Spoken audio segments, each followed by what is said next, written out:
Hello, everybody. My name is Mark, and for those of you who know me, I am the commissioner of the No Tactics Hockey League in THL, and I've also been a bit of a beta tester for the 1.5 patch over the last year or so. And with this video, I want to show you a little bit of the differences between the existing 1.4.1 patch that's been in use here for the last 4 years or so, and the new 1.5 patch, and just some things that you might want to note as you either decide whether to move across to the new patch, which you totally should, or whether you want to keep with the existing. If you're perhaps in an existing league that you don't want to see some changes in, then you might want to do that as well. But this video here just to show you some of the high level stuff.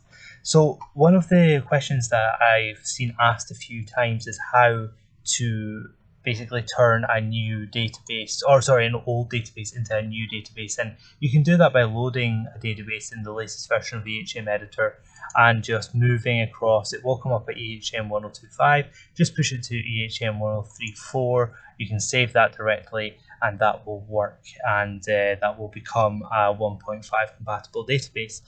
Pretty much straight away. There could well be some issues with some of the transfer rules, etc., but on principle, it should work. The other sort of big important thing, which I'm going to talk about later, is underneath the database settings here, the game extra data that you see at the bottom here. What this is what I call the potential ability limiter. So that basically stops the game from generating players at a certain potential ability that is above the set here. Now, with the way that the pivot rosters are set up, that I recommend setting at about 145 until the year 2055. That includes the prospect generator stuff that's been put in there. If you want to see higher, more quality players, then put this higher, maybe 155 or so. Or if you really want to see a bit of a dearth of talent going forward in the league, then you can drop that to 135 or even 130 if that's what you want. I'm going to talk a lot about creating new games and new leagues with this, and I'm going to talk about this a lot because there's a few things that if you do enable this, then you have to do certain things in the game to make that work. Now, just to show some other things about the new thing, the new patch that's come out there, under the people, you will see that there's the new ranges. You can turn that all the way down to -15. In this current version of the editor, it will not go less than -15, but that is a fix that I believe is coming tomorrow. So as you see here, I've got this down to -15. It will not go any lower. So currently with this version of the editor, if you want to use the new PA ranges, then you have to use an Excel import to get that in there, and then it will come through in the game correctly. Even though it displays as -15 here, the game will pick it up as -16, 17, etc., and generate a potential ability for the player based on that range and not what you see here. One of the other big improvements in 1.5 is the ability to use extra config files for more than 30 teams in a league. So with the existing one, when the NHL went to 31 teams, when Vegas came in, none of the Vegas contract extensions, pick transfers, etc. could really be put into the extra config because it was hard set limit to 30 teams. Now that's been removed for 1.5, so that's great. And basically the NHL can be completely modeled correctly using the extra config now.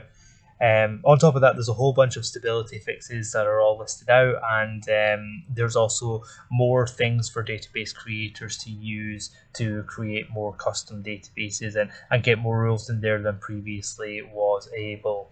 So that is kind of a high level look over the editor changes that are coming here. The next one is for me to show you is actually what happens in a game. And before I show you this test game, I'm going to go back to the start screen to basically show you the new setup that you can use there. So I'm just going to use a testing database that I've always got on hand, and just kind of go through some of the things. Now, previously, it was always recommended to just use a maximum of about 10 leagues across the whole of the game, and that's kind of gone with 1.5. You could actually run a game with everything here, but that obviously would take a lot of processing power, a lot of time. So what I usually do as a setup, I'll just kind of show you this here. This is how I normally set up leagues. I take the major nations in North America and Europe, and I load their highest levels only. So yeah, I include Germany, Switzerland, and the Czech Republic in that, as well as Finland, Sweden, Russia. And then I use the major juniors only, CHL, and then I pretty much use most of the US stuff. This is what I do here. So all the college stuff in the USHL. And then into the next bit, this is where things get a little bit more mandatory. So if you do have that limiter on that I showed back here, then you're going to want to use a full database. You go at that. Otherwise, the prospect generator prospects that come in at a higher PA than this will not necessarily be retained by the game. So if you use this, you must use a full database. Now, the other key thing in the game now is actually the number of players and non-players that you generate. So when you do this, there are changes now in 1.5 that accelerate the development of prospects, particularly at the 18-19 age level. But it only really seems to happen when you have less of a number of players and non-playing staff than the full database. So if you do this with the ECK database, you'll come in at about 85 to 90,000 players. As you can see here, I've actually used a couple of custom files that I have to drop that down to 60,000 by deleting a bunch of low-level players and non-playing staff. And then the other things you should do as well is disable the starting financial wage adjustments, also disable all extra staff and all extra players, and whether you retain all teams or not is up to you. And then you hit OK, and that'll give you the game that you're looking for. That works both for offline and online, and I'll talk a little bit more later about some things you want to think about when you are creating particularly online leagues. So with that, I'm going to go back and I'm actually going to load that game I showed before. This is a test sim I did about a week ago that got all the way to 2050. So with this, I'll just kind of show you some of the key in-game fixes that you'll see with 1.5. Now, in 1.4.1, there was a couple of major bugs that were a bit of a problem, such that if you traded a player and they had an offset contract setup, if they were front-loaded on the contract or back-loaded on the contract, what would happen is that their cap hit would actually change once you traded them, because the game would count that as a transfer, move the contract start date to the date of the trade, and then recalculate the cap hit based on the amount of expenditure left in the contract, and then have that for the new club. It was a little exploit that was used by quite a lot of online managers to try and reduce their cap hits and make their players more interesting or more available for other managers to trade. That is gone with 1.5. It will not retroactively put the cap hit back to what it was before if you're upgrading from 1.4.1 to 1.5. But if you make a trade after the host PC has been updated to 1.5, then that will no longer apply. So I know a lot of leagues have rules about offsetting contracts. And this is the reason why they do it. That's no longer needed in this one. The other thing is there's been a number of cap fixes in the calculation. It's not 100%, but if you have less than 3 buried contracts, or basically your active roster plus your buried contracts is less than 23, it will be correct. So if you do have buried contracts, then you probably still need to use a cap sheet just to make sure that the cap is right, if that's the sort of thing your league cares about.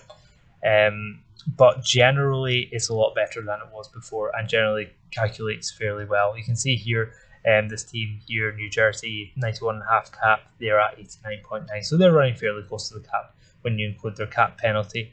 That is something that I've seen come up a lot in AI offline sims, is you'll see cap penalties do seem to get quite high across the league because of their inability to control their roster sizes. They keep continually having to buy players out because they keep going over the 50 contract limit.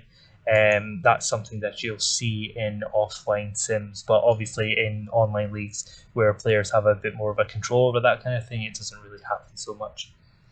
The other thing that is really important is that if you started a game before in 1.4.1 and on day one you went to your UFA list, then basically what you'd find is that there would be a whole bunch of players, the good players that were just asking really, really low wages. And the reason for that was because there was a value in the database where it was basically assuming that player had always been uncontracted and would just basically take any deal to just get playing again. But realistically, they'd only been uncontracted for 1 day. So that's been fixed in 1.5. And if you go into a new 1.5 save and ask and try to sign a player, then what will happen is it will basically give them an ask as if they were a day one UFE, which is going to help in a lot of leagues as well, particularly when considering online leagues should probably always be dropping to 30 teams, and they might just want to release the players of the 31st team. That means that they will actually ask what they're worth rather than half on 1 year contracts, which is what they've done in the past. The other thing that I just wanted to spend a little bit of time talking about is the detail levels. So one of the big changes between what we call the 102.5 database and the 103.4 database, which is one of the differences between 1.41 and 1.45, is in the detail level. So in this sim, I only actually have the NHL enabled, but what people have done in the past to try and speed sims up is to either turn this to quick sim or later stages or none, and the same goes for the international competitions as well. If you use that, then you will not get the 1.5 match engine improvements in your league. If you are running a league, you should always have this on all for NHL and potentially even the minor leagues as well, depending on how you want to do. Scoring is up in 1.5. I generally find it's by about 15 to 20%, and the reason for that is because more shots are being generated out of the match engine. Now, how that affects the custom tactics that are already out there, I haven't tested. I don't think anybody has really tested, so it's all going to be a good learning experience to find out whether the tactics out there are going to be the best still after this patch or not. My personal opinion is that I think it's actually going to make the existing sort of superpower tactics out there actually more powerful, because the whole reason those tactics are so good are because they generate so many shots, and the whole thing is being multiplied by about 1.15 or 1.2. So everything is, the superpower is getting even more superpower doing that. It's probably actually going to make having a sort of an elite goaltender even more important than it already is as well, because they'll be facing more shots. So obviously the higher the save percentage, the more likely your team is to succeed. One other thing that I have been noticing in my sims is that the number of injuries that are being created, or that are being got by players, is actually going up a bit, particularly when there's hard training involved. And that's something that we've been seeing in NTHL, which has been using the 1.5 patch for about the last year or so. That we've seen a lot more injuries than most other leagues in that, particularly because we're all using the common intensive practice schedule that online leagues use. So definitely seems to be more injuries. And then just to go back a little bit on the prospect growth type of thing, you may have just seen when I was in the search there. This is very, very uncommon to see players under the age of about 27 hit the star reputation level. You can see here that we've got a 24-year-old guy here hitting star reputation, scoring in an AI sim. This is 81 points in 45 games. That's a really high points per game pace if he was able to carry that over a season. Just as an example there, he scored 131 points 2 seasons ago. This is an example of how much 1.5 is increasing scoring rates for no tactics and AI sims, etc. Whether that carries across to human leagues that are using custom tactics, I don't know, but that is going to be an interesting thing to find out. The other flip side of this is obviously as good players are getting good younger, it also means that players are falling away faster as well.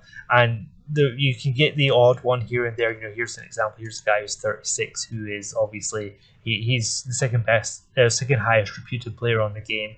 He's 36. He's starting to fall away a little bit on the physical, I assume, from what he was at peak. I'm just going to try and find another one here. Here's a 34. He's still pretty much up there. Let me just sort this by age. We've got some 41-year-olds here still. There's an example of a guy who's obviously stuck around, a bit of a Marlowe type of a player. They've definitely gone down a little bit there. I assume it'll be the same for a lot of the other guys who are still out. So that kind of explains the high level changes that you're seeing between 1.4.1 and 1.5. So with that, I'm going to now talk about what you want to do when you're creating new games. So offline is pretty straightforward. It's obviously what you're looking for. There's, I say whether you want to use a potential ability limiter or not. It's kind of what I feel that the game is benefited by using it, but if you want a lot of really good players, then don't bother using it, and you'll get what you're looking for. One thing that I had been noticing and doesn't really appear to have happened in this sim so much is that I found that a whole bunch of teams were running under the salary floor with the PA enabled in an AI sim, and obviously human players generally pay more for players than AI GMs, and because they don't really understand the importance of, for instance, having a strong center core. So whereas AI teams will often let centers go that are actually fairly good because they're asking $1 million more extra than they like to pay. For instance, human GMs will just do that whatever, and they'll keep their talent and they'll push their cap harder. So yeah, definitely I have seen in the past, not really in this sim like I say here, but there definitely in AI sims that I've had before, there is a lot of teams running under the cap 4. That pretty much is your only thing to really think about in the whether you want to set up an offline game or not. The only other thing you can probably think about is the salary cap. If you want to see a higher or lower salary cap, you just change it here. If you do change it, you might want to think about whether you change forward, defenseman, goalie, max asking values, and spread factor as well. I'll go through that a bit more on creating online games shortly, but you change it in this place here, and then you go to transfer rules, and you also have to do it in here as well, up in this bit here, and the same goes for the floor if you want to change that.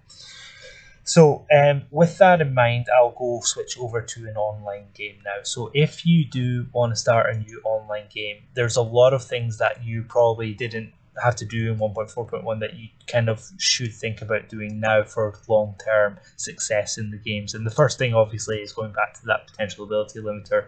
Now there's lots and lots of ways you can do this. If you want a league that has a lot of middle talent and a little bit of high-end talent, less than normal, then this, PA limiter is the way to go. And also you can think about, how you want to set that value. You might want to change some existing players' current potential ability, particularly those who aren't drafted yet.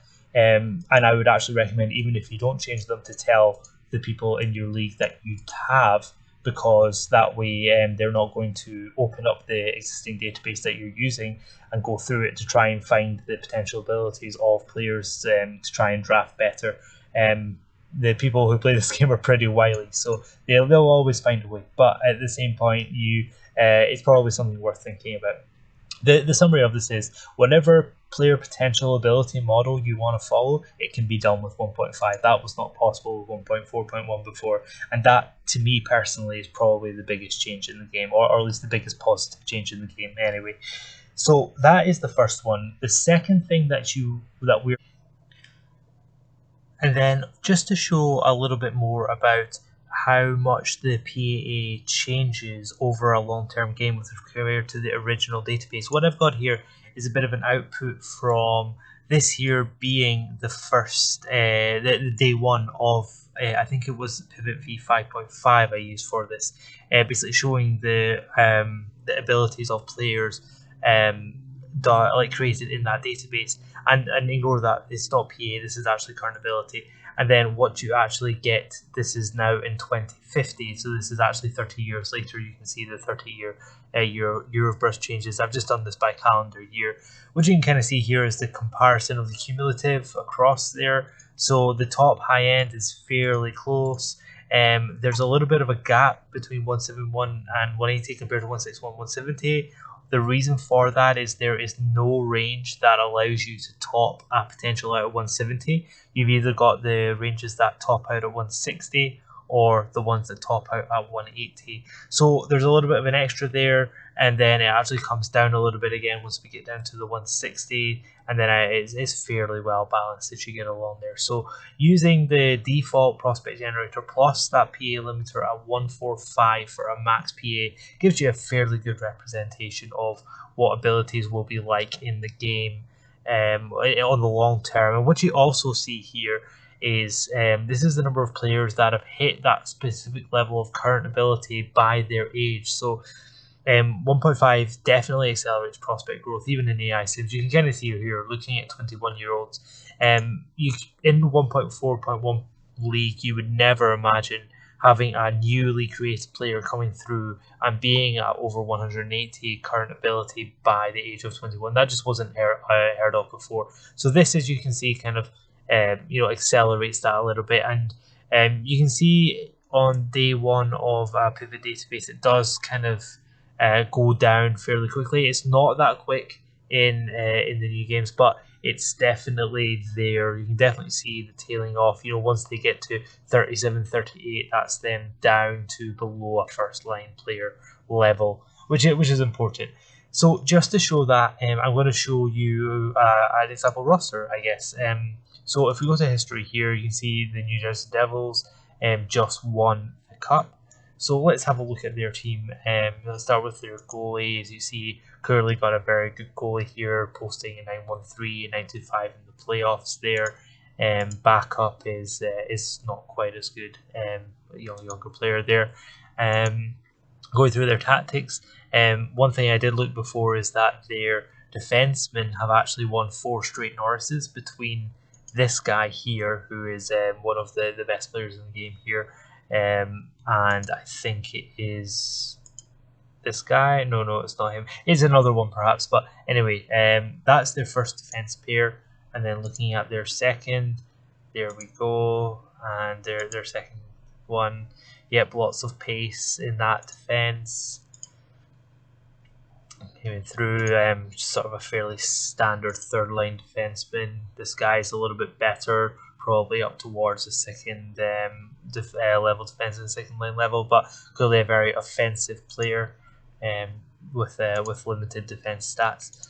Then moving on to the first line, so you've got a really good first line winger there, 37, starting to get on in age. So yeah, the physicals have definitely declined, but clearly a guy who still has a lot to give. Lots and lots of points amassed over a career, almost point per game. So yeah, he's definitely a top end player.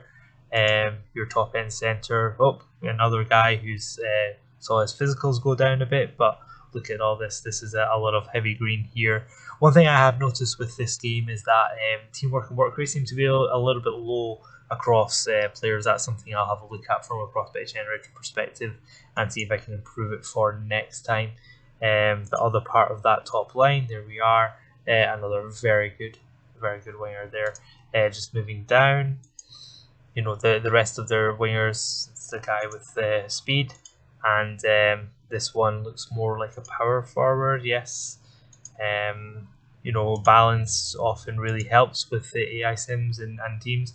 This guy's just a general decent NHLer, probably in and out of looks like he had a very good first season actually.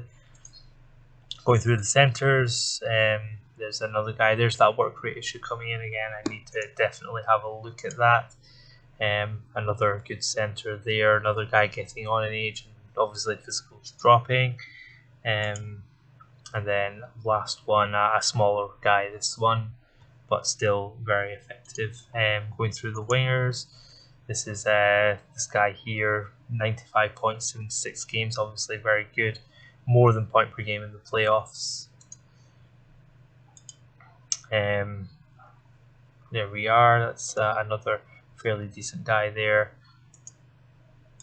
And then to finish off, looks like fairly decent team there. I'm sure they had another. Yeah, that was the other guy. This is the other guy that's been winning Norris's. Obviously getting on a bit in age now, but still, Those average ratings, it hasn't dropped below 8 in several seasons, over 1,000 points total. Although say actually that's over the whole career, but he'll probably get to 1,000 points by the time he retires. So there's an example of a good team, and let's go and see what a bad team looks like. We've got Pittsburgh there at 49, so let's have a look at them. So even at the bottom end, let's see what a bottom end team looks like. Still a fairly reasonable goalie. And yeah, not so hot on the backup there. 6 wins out of 35, not very good. No recent games to be played. Let's have a look at the better players. So when this guy is one of your stars, there's probably a bit of a problem there. And they've clearly got a good centre again. Physical's declining now that he's getting on in age, but still obviously point per game, still pretty good. And where's the third star? Here we are. Yeah, he's a good player. And a really high salary to match as well. 13 million by 5 years. That's a long contract. And it looks like he was just acquired in a trade actually. Lots of picks transferring and that guy going back. Yeah, interesting. Anyway, just I show you there what the players look like. I can make the save game file available to anybody who wants to see it. But that is basically the prospect generator there. So to get on to the next step of creating an online game, then I think the next thing is to look at the affiliations. One thing that I've noticed in NTHL with using this patch is that a lot of the AHL teams are actually signing a lot of players. So I think if you are doing that, then if I just go to Anaheim here as an example, make this semi-independent, then that way the AHL team will not sign as many contracted players. And you can probably do it with the CHL as well, rather than fully independent. That will definitely help. As I mentioned before, if you are running an online league, definitely move down to 30 clubs, because you can only actually ever have 30 human GMs in a league. That's a hard set coding issue with the game. So definitely do that. I can make another tutorial later to showing how to decrease the number of clubs in the NHL and move through all the schedules, etc. If anybody's interested in that, it probably wouldn't take too long. The next thing to definitely think about is the finances that you want to do. So what these figures here are, obviously the cap and the cap floor I talked about before. There's no really any need to look at the non-player salaries. They are what they are and they're fine. But when it comes to player salaries, so this is the values that a player in that position will ask for when he is at the absolute maximum ability and reputation that is that the game basically allows. So these are basically lined up with the highest real life contracts as well. So Erik Karlsson for the defenseman, Gary Rest for the goalie, and Connor McDavid on the forwards. Then basically the spread factor is the number with which it determines how quickly that the ask falls with regards to ability and reputation. So the higher you make this number, the bigger the gap between the best players and the lower players. However, the lower you make that, it makes it very easy to sign RFAs at lower prices. So you'll get guys who are really good signing at $2-3 million for multiple years off of their entry level contracts, which is something that kind of plagues online leagues a little bit sometimes in the early few seasons. So definitely have to think about what you want to achieve there and set that value appropriately. You can always give me a message if you want to talk about that. The next thing after that is the transfer rules. If you are raising the cap or modifying the cap in any way, you probably want to take a dive into the extra rules, coming down to things like the offer sheet compensation limits. You might want to change those. This one here is how much you can bury in the AHL without any cap hit to the NHL.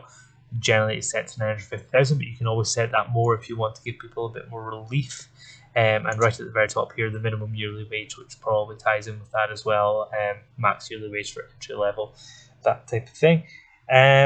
And then after the transfer rules, that's where you get onto your player editing, etc. I've got a couple of things loaded into this database. Let me just, as an example, show you here. I'm just going to load up some NHL level players, and I'll show you what I've done. So let me show.